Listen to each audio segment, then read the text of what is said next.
তিনি একটা জায়গায় বলেছেন যে অতি সম্প্রতি যে নিজের মহৎ কাজ দিয়ে প্রমাণ করুন যে আপনি আওয়ামী লীগ না, আপনি একজন মানুষ। খুব ইন্টারেস্টিং কথা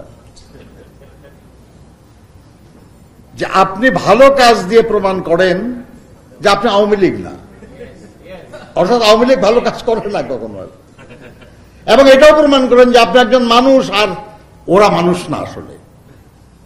আর এই সাম্প্রতিক আন্দোলনে এই আন্দোলনটাকে গড়ে তোলার জন্য যিনি সবচেয়ে বেশি এবং অব্যাহতভাবে দায়িত্ব পালন করেছেন তিনি বিএনপির ভারপ্রাপ্ত চেয়ারম্যান জনাব তারেক রহমান। এবং তিনি লড়াইয়ের ময়দানে থেকে যে স্লোগানটা দিলেন ওই একই, দেশ এবং দেশের মানুষকে বাঁচানোর জন্য, কিন্তু তার স্লোগান ছিল লড়াইয়ের স্লোগান, হটাও মাফিয়া, বাঁচাও দেশ, টেক ব্যাক বাংলাদেশ। 1975 সালে রাষ্ট্র পরিচালনার দায়িত্ব নিয়েছিলেন। আমরা জানি যে সেই সময় কোনো সংসদ ছিল না, সেই সময় কোনো রাজনৈতিক দল ছিল না, সেই সময় কোনো মন্ত্রিসভা ছিল না, সেই সময় ছিল শুধু একদিন বয়সী একজন রাষ্ট্রপতি। সারা দেশে বিশৃঙ্খলা, প্রশাসন, আইন শৃঙ্খলা বলতে কিছু নাই, এমনকি সেনানিবাস যে সবচেয়ে সুশৃঙ্খল বলে পরিচিত, সেখানে মানুষ খুন হচ্ছে, অফিসারদের খুন করা হচ্ছে। সেই সময় দায়িত্ব নিয়েছিলেন দেশপ্রেমে উদ্দীপ্ত, সাহসী মুক্তিযোদ্ধা শহীদ প্রেসিডেন্ট জিয়াউর রহমান বীর উত্তম। সেরকমই আর একটা দুঃসময় 1990 ছাত্র গণঅভ্যুত্থানের পর, যখন দেশের অ্যানুয়াল ডেভেলপমেন্ট বাজেট যেটা বলে এডিবি,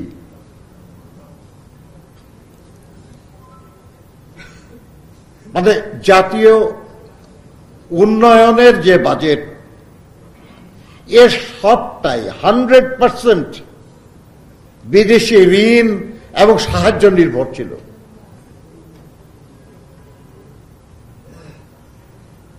আওয়ামী লীগ সরকারের মন্ত্রী মোহিত সাহেব বলেছিলেন এ তো পুকুর চুরি না, এটা সাগর চুরি। এটা অন্যদের বলা লাগবে কি যে এই সরকার কতটা দুর্নীতিবাজ আর কতটা লুটপাটকারী। তাদের নিজেদের দলের, নিজেদের সরকারের মন্ত্রী বলেছে।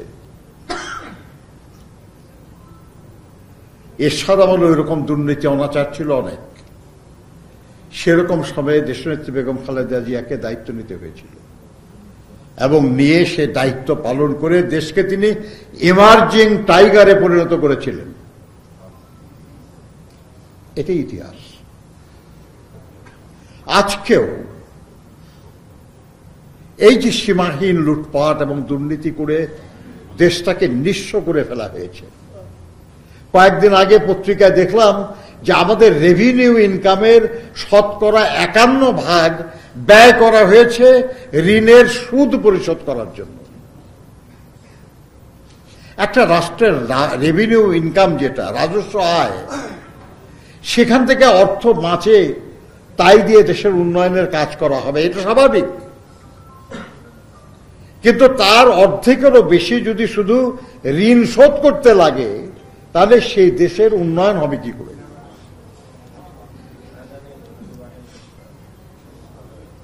এতই ঋণ করা হয়েছে, শুধু সরকার ঋণ করেছে তা না, তাদের বসংবদ যারা শিল্পপতি, ব্যবসায়ী, তাদের ঋণের যে দায় সরকার গ্রহণ করেছে, সবরেইন রেসপন্সিবিলিটি যেটা,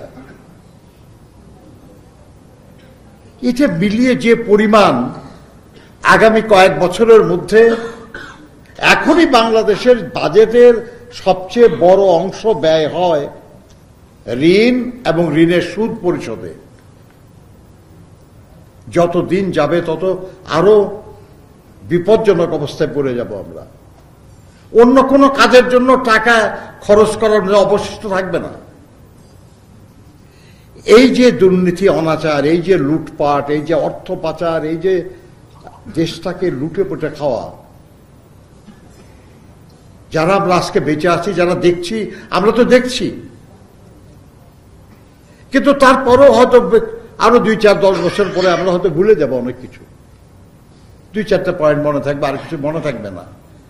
এবং যখন এটা কেউ বলতে যাবে, অনেকে বিশ্বাস করতে চাইবে না যে এটা কি করে সম্ভব যে ব্রিজ বানানো যায় 2000 কোটি টাকা, সেটা 30,000 কোটি টাকা লাগছে, এটা কি সম্ভব নাকি? তখন এই বইটা বের করে দেওয়া যাবে তাদেরকে, পড়ে দেখো কিভাবে 2000 কোটি টাকার একটা ব্রিজ 30,000 কোটি টাকায় তৈরি হয়েছে।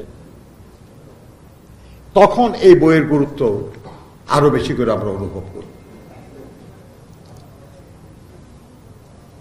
বন্ধুরা আমার,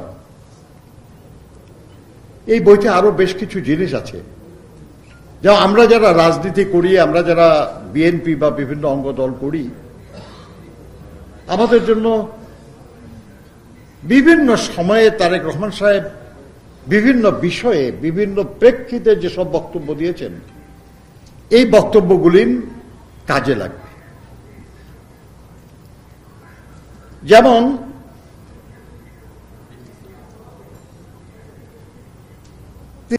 এগুলেন সংকলিত করা হয়েছে, এগুলেন সম্পাদিত করে, সংকলিত করে আমাদের সামনে একটা গ্রন্থ আকারে উপস্থাপন করা হয়েছে। এই কাজটাও খুব সহজ নয়। বইটার যে নাম, সেটার সঙ্গে মিলিয়ে সেই প্রাসঙ্গিক বিষয়গুলিকে সংকলিত করা, এটা খুব গুরুত্বপূর্ণ। আমরা দেখেছি যে এখানে উনি লিভিং লিজেন্ড তারেক রহমানের তার নেতা এবং নেতৃত্ব নিয়ে লিখেছেন।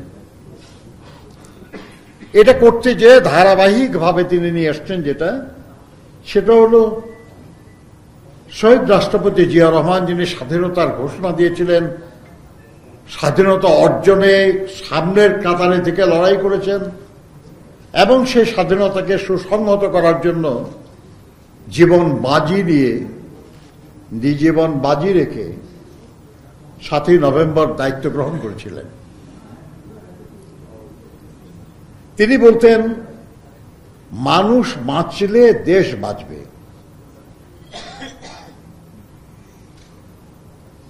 তার অনুপস্থিতিতে যিনি দায়িত্ব নিলেন, দেশনেত্রী বেগম খালেদা জিয়া 2008 সালে বিএনপির কাউন্সিলে যে স্লোগান ঘোষণা করলেন, সেটা হলো দেশ বাঁচাও, মানুষ বাঁচাও।